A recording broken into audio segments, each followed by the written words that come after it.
വട്ടയപ്പം പെട്ടെന്നുണ്ടാക്കിയതാണ്. ഈസ്റ്റോ സോഡാപ്പൊടി ഒന്നും ചേർക്കാതെ അരിപ്പൊടി, തേങ്ങ തിരികിയത്, പാല്, പിന്നെ പഞ്ചസാരയൊന്നും ചേർത്തില്ല, ഒരു നുള്ളുപ്പുമൊക്കെ ചേർത്ത് ഒരു അരമണിക്കൂർ ഒരു കപ്പ് പൊടിക്ക് 2 കപ്പ് പാല് അത്രയും എടുത്ത് അരമണിക്കൂർ കുതിർത്തിട്ട് തേങ്ങാപ്പിരിയും കൂടെ ചേർത്ത് അല്പം ലൂസായിട്ടിരിക്കുന്നുണ്ട്, ഒരുപാടങ്ങ് നീണ്ടു പോകരുത്. ആ രീതിയിലുണ്ടാക്കിയ വട്ടപ്പമാണ്. രാവിലെ എഴുന്നേറ്റ് ഇതൊക്കെ ഉണ്ടാക്കി കഴിഞ്ഞപ്പോൾ ഇതിപ്പം കഴിക്കട്ടെ.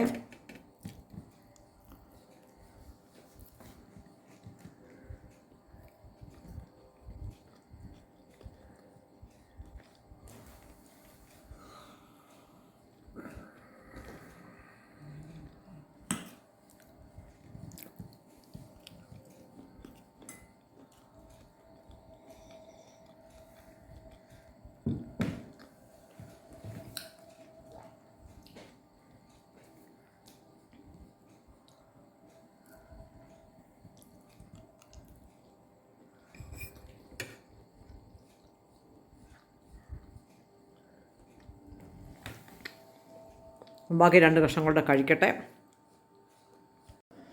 2-3 കഷ്ണം വട്ടയപ്പം എടുത്തു, പഴനുറുക്കുകളും എടുത്തു. രാവിലെ ഉണ്ടാക്കിയതാണ്.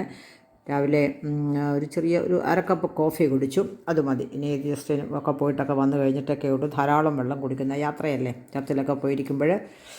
അപ്പോൾ ഭക്ഷണം കഴിക്കട്ടെ. Hello, good morning. ഇന്ന് ഞായറാഴ്ച രാവിലെ സമയം 7 മണി കഴിഞ്ഞു. 7:30ക്കാണ് സർവീസ്. ഞാൻ ചർച്ചിലോട്ട് പോവുകയാണ്.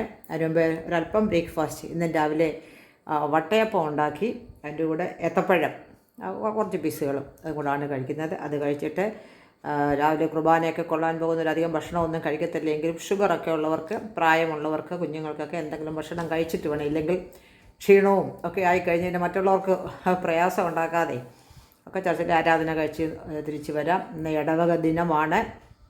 എല്ലാ ജനങ്ങളും ഒത്തുകൂടുന്നു, കുടുംബമായിട്ടിരുന്ന് ചർച്ചിലെ ആരാധന, കുർബാന കൊള്ളുന്നു. അത് കഴിഞ്ഞിട്ട് സ്നേഹവിരുന്ന് ഒക്കെ ഉണ്ട്. എല്ലാത്തിലും പാർട്ടിസിപ്പേറ്റ് ചെയ്തിട്ട് വേണം ഞങ്ങൾക്ക് വരാനായിട്ട്. അപ്പം ഭക്ഷണം കഴിക്കട്ടെ.